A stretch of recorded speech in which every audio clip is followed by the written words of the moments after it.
Nouvelle édition sur l'ORTB. Bonsoir à tous. Voici les titres de ce 20h.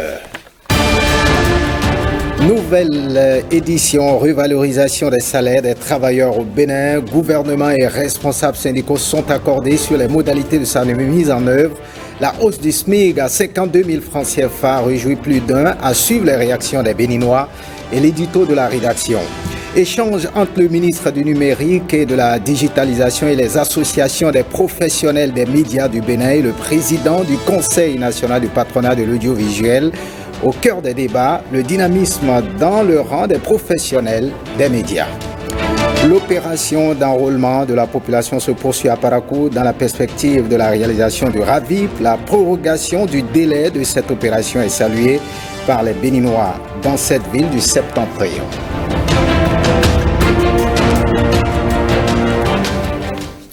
Voilà pour le sommet. Bienvenue si vous nous rejoignez bientôt. Tout employeur sera dans l'obligation de déclarer ses employés au Bénin. La démarche vise à mettre notre pays à l'abri des difficultés sociales. Écoutons à cet effet le chef de l'État dans son adresse aux partenaires sociaux. Bientôt, on va faire des publicités partout pour dire aux gens, si vous ne déclarez pas et qu'on fait l'enquête, on vous emploie quelqu'un au noir, vous serez puni. Donc vous devez déclarer vos personnels. Ils ont un chauffeur, il faut déclarer que leur chauffeur, je crois, il est à 45 000. Demain, les deux seront chacun au moins à 60 000. Avec interdiction d'employer des gens sans les déclarer. Dans un des pays dans lesquels vous allez en prison pour le travail au noir. Parce que ceux-là que vous sont employés, ils vont travailler toute leur vie, ils n'ont même pas de pension, de retraite. Donc ce n'est pas bien pour eux qu'on emploie un chauffeur et des chauffeurs qui sont vieux aujourd'hui, qui n'ont travaillé qu'au noir, qui sont vieux et qui demain vont finir leur carrière mais n'ont jamais été déclarés. Vous voyez que ce n'est pas normal, ce n'est pas bien. Donc il faut pousser les gens. Vous avez besoin d'un chauffeur, ben vous le déclarez. Et lui aussi, un jour, il aura une pension de retraite. Même si à la fin du mois, il aura 40 000 francs de retraite, c'est quelque chose au moins, avec ça il peut manger. Et nous devons faire face à tout cela avec courage. Et c'est pour ça. Mais quand votre chauffeur, qui a aussi une femme, qui a des enfants, qui ne gagne que ça, et sa femme vend peut-être un peu de poisson au marché, et a comme bénéfice tous les jours, peut-être 1 000 francs ou 1 500 francs par jour de bénéfice, ils vont être malades. Qui va les soigner? Les enfants vont être malades. Qui va les soigner? Et c'est pour ça que nous disons, l'assurance maladie va être obligatoire. Ceux qui n'ont pas du tout les moyens, l'État va s'en charger, ceux qui n'ont pas d'emploi. Mais celui qui a un emploi, il travaille pour vous. Vous êtes pris en charge par l'État. Vous, dans votre salaire, vous payez quelque chose prenez en charge également son assurance maladie, qui ne sera que de 5 000 francs par mois pour lui et ses enfants. Même quand les enfants seront malades, on pourra les soigner. Parce qu'on n'imagine pas le nombre de personnes qui sont employées dans les tâches domestiques, mais qui sont employées au noir. Nous allons lancer bientôt le chèque employeur individuel. Je ne sais pas si c'est déjà fait. On va lancer ça bientôt. Ou celui qui a un jardinier, qui a un chauffeur, qui a voilà, il prend le chèque, il remplit une partie, il envoie, il donne à son employé et l'autre partie, il envoie à la déclaration pour la cotisation retraite. Pour l'assurance maladie, il n'a pas grand-chose à faire. Et puis bon, les gens vont pouvoir, tout le monde sera dans le formel. Vous pouvez travailler pendant 20 ans, 30 ans, comme jardinier, et avoir une retraite, avoir une pension. Vous pouvez travailler pendant 40 ans comme cuisinier, et avoir votre retraite, et avoir l'assurance maladie pour vous, votre femme et vos enfants. Et c'est ces choses-là que nous sommes tenus de faire dans le pays pour changer le fonctionnement de notre pays. Eh bien, la nouvelle fait des heureux, notamment dans le rang des travailleurs. La revalorisation des salaires annoncés pour 2022 est en voie d'être une réalité. La rencontre du chef de l'État avec les centrales et confédérations syndicales a permis de prendre des mesures conséquentes. Les grands et petits sont les plus favorisés dans le département du Mono. Les populations ne cachent pas leur joie. On les suit au micro de Jennifer Sativi et Yves Agoudopessi. Moi, je remercie le gouvernement du président à ce talon pour cet acte qu'il a posé. Parce que 30% sur le salaire de ceux qui gagnent moins, qui ont faible pouvoir d'achat, c'est très très important. Nous le remercions beaucoup. Nous le remercions beaucoup parce que aujourd'hui, la vie est dure. La vie est dure partout et tout le monde crie. Et ça là, ça vient s'ajouter à notre salaire. Vraiment, nous le remercions beaucoup. Comme il a promis au second mandat qu'il va agir dans le social, je vois qu'il est en train de mettre en œuvre vraiment le social. Parce que la vie de nos jours coûte cher, il y a les impôts qui se sont augmentés. Bon, il a respecté le principe de la partie double, c'est bien, et j'aimerais qu'il touche encore le secteur, d'autres secteurs. C'est une bonne nouvelle, c'est une bonne décision. On remercie les initiateurs et on espère que ça va se concrétiser et que bientôt on aura le changement au niveau de la fiche de paie et dans nos poches également. Je pense que depuis le début de l'année 2022, le gouvernement fait du social. Il faut démarrer déjà depuis l'impôt sur le revenu des personnes physiques qui a quitté 50 000 francs pour 60 000, c'est-à-dire qu'il faut désormais, à partir de 60 000 francs, pour être 60 001 francs pour être imposé. Donc il y a déjà un effort. Le revaloriser au niveau du SMIC, c'est-à-dire améliorer le taux horaire, je pense que oui, le gouvernement fait du social, le gouvernement tient sa parole. Revalorisation annoncée des salaires, on en parle toujours. La rencontre entre le président de la République et les confédérations syndicales continue d'alimenter les discussions. À propos, Lenaïka Bazaou nous propose cet édito.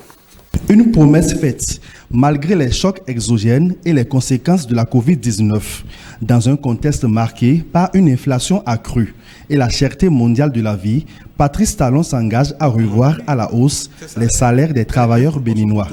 De la promesse à la définition des modalités pour une effectivité de la décision. Puisqu'au cours de la rencontre avec les centrales syndicales, le chef de l'État a exposé les contraintes de l'exécutif.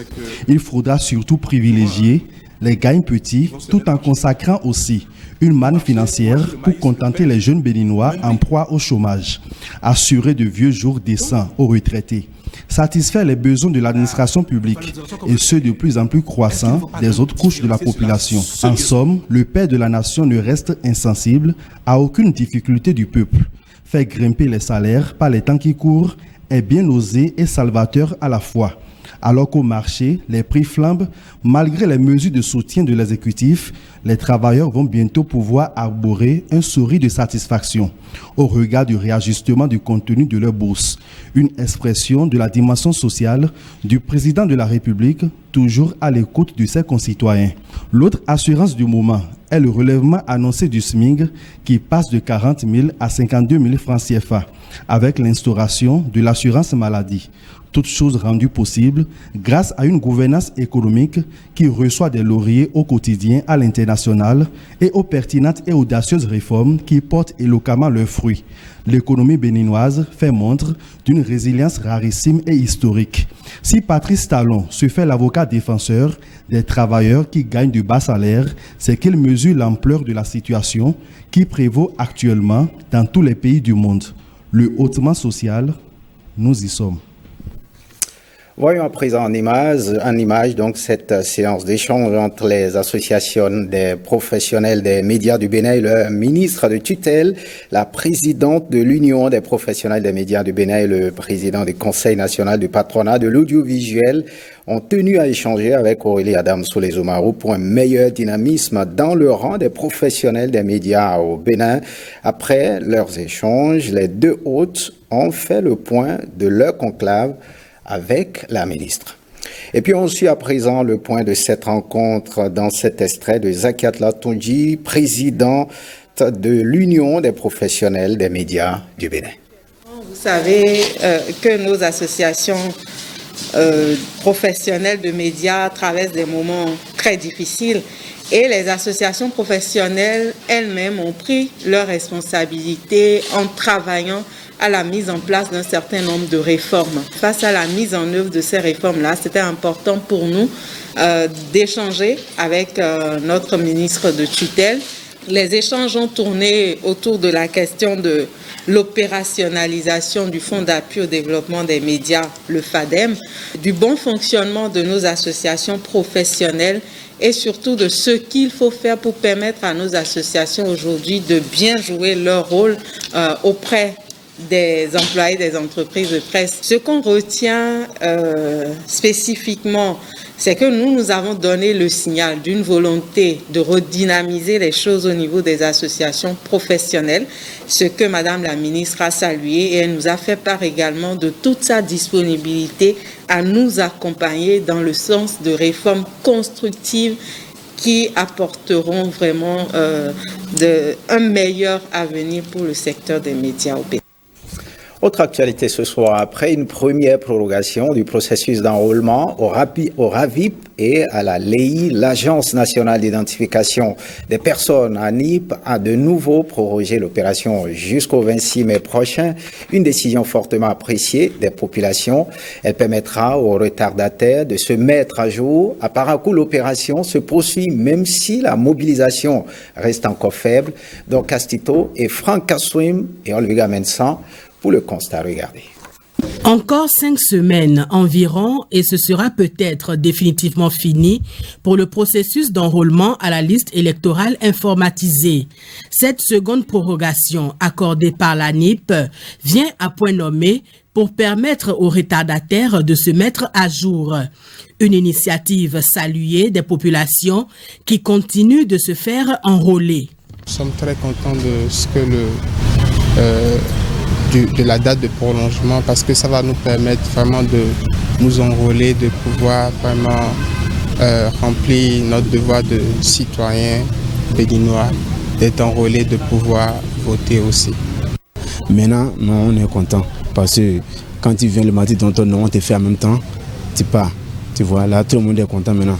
Au 3e arrondissement de Parakou, la mobilisation est faible pour ce premier jour de prorogation.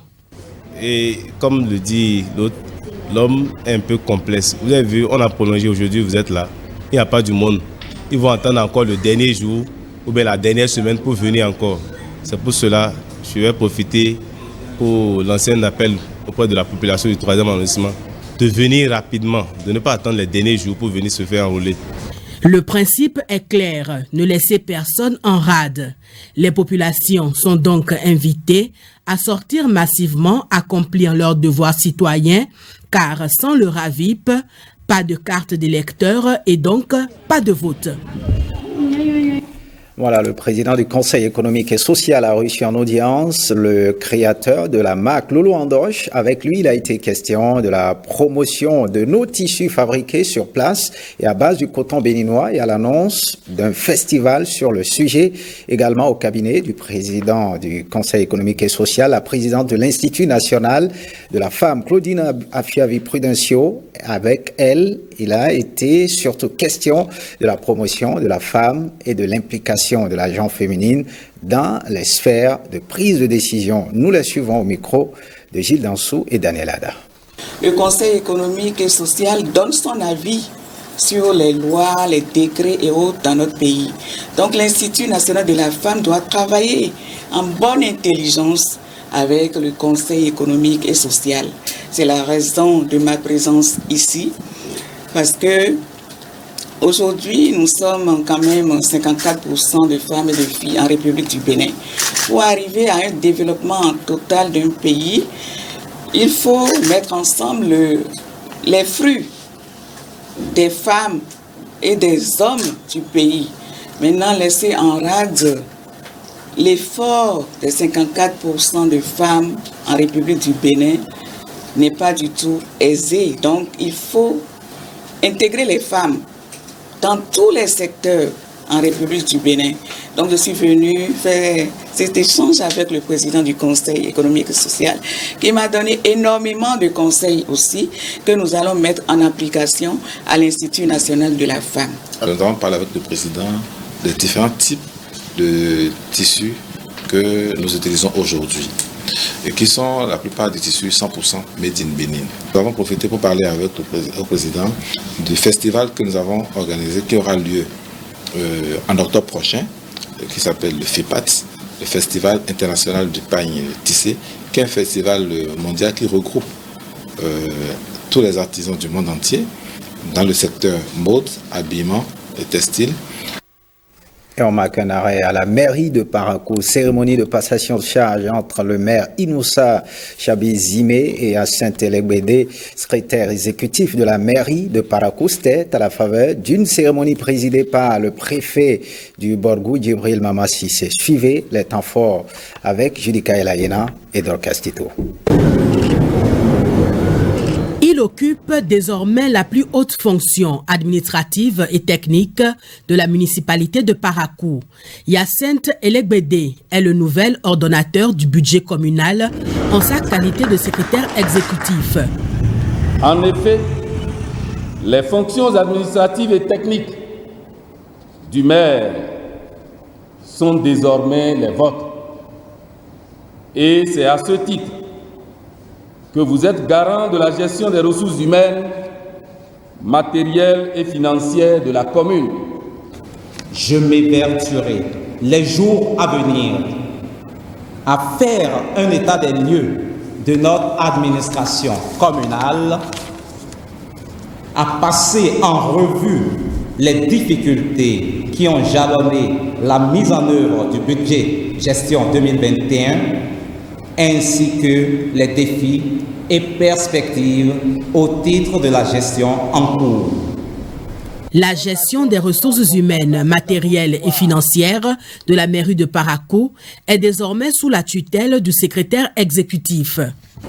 Je voudrais donc vous inviter à travailler en étroite collaboration avec le maire, les conseillers municipaux et les cadres de l'administration communale en vue de la réalisation de nombreux progrès et de porter plus haut l'étendard de la bonne gouvernance, toutes choses qui participent de la réussite de la réforme avec pour priorité l'intérêt supérieur de la ville de Parakou. Hyacinthe Elegbede, en bon manager, entend relever le défi à lui confier dans le respect strict des textes réglementaires qui encadrent la gestion de l'administration territoriale. Dans cette optique, mais dans le Koufo, le secrétaire exécutif de la commune de Clécamin a aussi été installé le lundi 25 avril. La cérémonie officielle d'installation s'est tenue à la mairie de Clécamin. Jennifer Sachivi et Iva Godopessi. C'est une nouvelle page qui s'ouvre ici dans la commune de Clécamin. Albert Ndancha prend officiellement les rênes du secrétariat exécutif. Il a pour mission de mener à bien les charges qui lui incombent désormais sur une durée de 6 ans afin de redorer le blason de la localité. Après plus de 19 ans d'apprentissage et d'exercice de la gestion des affaires publiques locales, il paraissait donc impérieux d'apporter des réformes majeures au dispositif institutionnel et organique pour véritablement atteindre l'idéal prôné par le génie du constituant béninois. Je suis conscient des enjeux à conquérir et des défis à relever. Et je m'emploierai autant que faire se peut à faire en sorte que notre commune, la commune de Clécamin, à l'heure du bilan, soit reconnue comme la meilleure commune du Bénin. L'occasion a été saisie par le préfet pour faire la lumière sur les attributions du secrétaire exécutif, chose qui n'abroge en rien l'autorité et la responsabilité du maire. La vision qui est à mettre en œuvre ici, c'est la vision du conseil communal. C'est la vision de la commune. C'est ça qu'on remet entre les mains du secrétaire exécutif. La cérémonie s'est achevée par la signature des procès-verbaux, marquant ainsi le démarrage d'une réforme qui laisse présager des changements positifs. Direction Toviclin pour la même opération. Pour les 6 années à venir, Marc Dossou-Dokui aura la charge de conduire la gestion financière de la commune. Il sera aussi le bras opérationnel de la vision de la politique du maire et de son conseil municipal. Suivez le reportage. Des signatures de procès-verbaux ont marqué officiellement l'entrée en fonction de Marc Dossou-Dokui, le désormais secrétaire exécutif de Toviclin. Par cet acte, la commune s'aligne aux dernières réformes opérées par le gouvernement dans le secteur de la décentralisation. Nous sommes conscients des défis qui nous attendent et voudrions le rassurer de leur détermination et de leur engagement à ses côtés et aux côtés de toutes les équipes techniques. L'idée que cache la dite réforme est bien entendu le vrai développement de nos communes, la révélation de notre pays, le Bénin.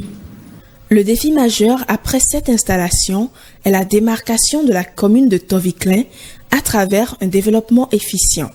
Une mission qui ne saurait se passer de la collaboration et l'accompagnement de chaque acteur. C'est la fête de l'entente, la fête de la cohésion qui sera célébrée dans toutes les communes du Bénin. Et je souhaiterais qu'il en soit de même à Toviklen et éloigner le développement de tout mensonge. Éloigner le développement des diffamations. Et mettons-nous ensemble pour le bien de Toviklen.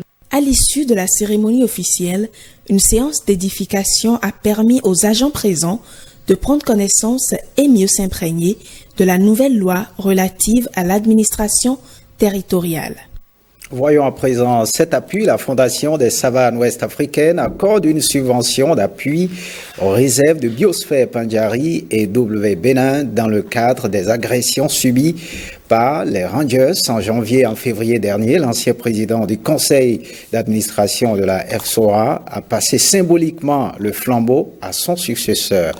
René Kofi nous en dit plus. C'est l'acte qui consacre l'entrée en fonction du nouveau président du conseil d'administration de la Fondation des savanes ouest-africaines. Il est bien d'être reconnu pour son potentiel, mais il est encore mieux de l'être pour sa prospérité. Il serait donc prétentieux de ma part de dire que beaucoup a été fait. Je pense au contraire que beaucoup reste à faire. Au cours de cette cérémonie, les organisateurs ont procédé à la signature d'une convention de subvention d'appui exceptionnel aux réserves de biosphère Pandjari et W Bénin. Je voudrais profiter de cette audience pour adresser mes vifs remerciements pour votre accompagnement remarquable et l'oreille attentive que la Fondation des savanes ouest-africaines ne cesse de nous apporter, ce qui se traduit une fois encore par ce nouvel engagement que nous venons de matérialiser. Beaucoup d'efforts sont consentis par la Fondation des savanes ouest-africaines dans le cadre du maintien des aires protégées, de quoi réjouir le ministère du cadre de vie. La FSOA a su, en temps opportun, apporter des réponses idoines à des situations qui préoccupaient le gouvernement de son Excellence, le président Patrice Talon. La Fondation des savanes ouest-africaines FSOA est dotée aujourd'hui d'un capital de 23 milliards de francs CFA, constitué pour la contribution de 3 États, à savoir le Bénin, le Burkina Faso et le Niger, appuyés par la coopération allemande et la Banque mondiale. Partenariat toujours, la Poste du Bénin en partenariat avec NCA Vie Assurance a procédé au lancement officiel du contrat d'assurance individuelle Post Assist. Cela s'inscrit dans le contexte d'inclusion sociale grâce à la détermination des deux entreprises d'être proches des citoyens béninois pour leur apporter des solutions dans le moment difficile. Des précisions avec Patrick Imavo et Ricardo Loïc Bekou. C'est un nouveau produit que la Poste du Bénin offre aux citoyens pour les soulager. Avec Post Assist, le nouveau service d'assurance sociale, c'est la garantie du paiement d'une indemnité funéraire au profit des clients et de leurs ayants droit. Post Assist est désormais le produit par excellence qui vient alléger la peine de nos clients et de tous nos compatriotes dans les moments les plus difficiles. Il est donc possible à tout client de la Caisse nationale d'épargne d'y souscrire à partir d'un prélèvement annuel de 5 000 francs CFA. En cas de décès d'un proche, que ce soit le père, la mère, le beau-père ou la belle-mère, toute personne qui souscrit à Post Assist pour 5 000 francs par an dispose d'un capital garanti allant jusqu'à 600 000 francs CFA. N'est-ce pas là une opportunité à saisir? En partenariat avec NCA Vie Assurance, la Poste du Bénin offre ce produit pour contribuer dignement et en toute sérénité à l'organisation des obsèques de ses proches. Postassis offre d'énormes garanties. Et c'est pour ça que nous, NCA Vie, nous sommes derrière la Poste pour pouvoir matérialiser cette volonté forte de la Poste d'aller dans les familles et de leur apporter le soutien. Ça veut dire que désormais, les usagers de la Poste qui vont avoir des situations difficiles de décès dans leur famille, pour ceux qui font des crédits dans vos structures, pour ceux qui ont leurs épargnes, désormais leur épargne est préservée parce qu'ils ne vont plus aller puiser dans ces épargnes pour pouvoir faire face aux dépenses funéraires qui sont là et que tout le monde va devoir subir. Je vous félicite d'avoir conçu ce nouveau produit qui, à n'en point douter, augure d'un lendemain meilleur pour les Béninois dans leur ensemble et pour la promotion de la Poste Assurance au Bénin. Postassis vient donc soulager les peines des citoyens en cas du décès d'un proche. C'est une opportunité à saisir.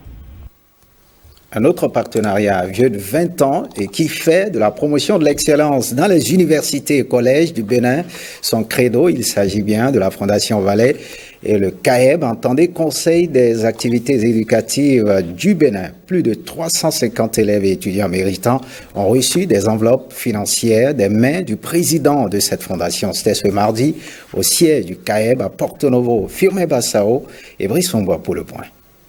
Des attestations de la bourse Vallée et des enveloppes financières au profit des élèves et étudiants méritants du Bénin. Pour cette 20e édition, c'est plus de 350 bénéficiaires à raison de 150 000 francs CFA pour les élèves et 300 000 pour chaque étudiant.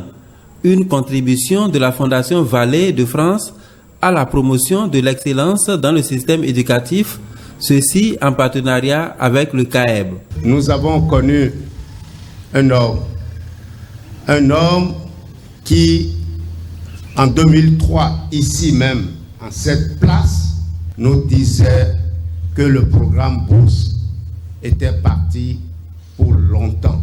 Nous sommes convaincus de grandir sous votre regard, tel le grain mis en terre par un semeur attendant patiemment la moisson.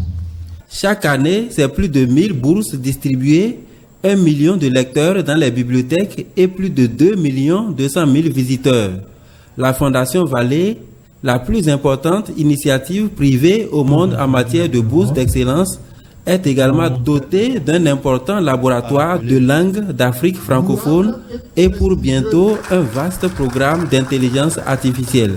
Aujourd'hui, on ne peut plus passer des doctorats au Bénin dans certaines matières comme la médecine, comme le droit, sans venir dans nos bibliothèques.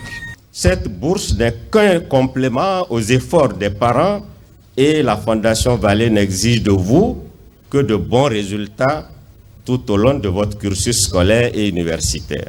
Les bénéficiaires proviennent des collèges et universités du Bénin. Et ce journal se refait. Merci de l'avoir suivi. Retrouvez Rebecca Kinjamoudé à 23h30 pour l'édition de nuit. Bonne suite des programmes sur l'ORTB. Passez en vous.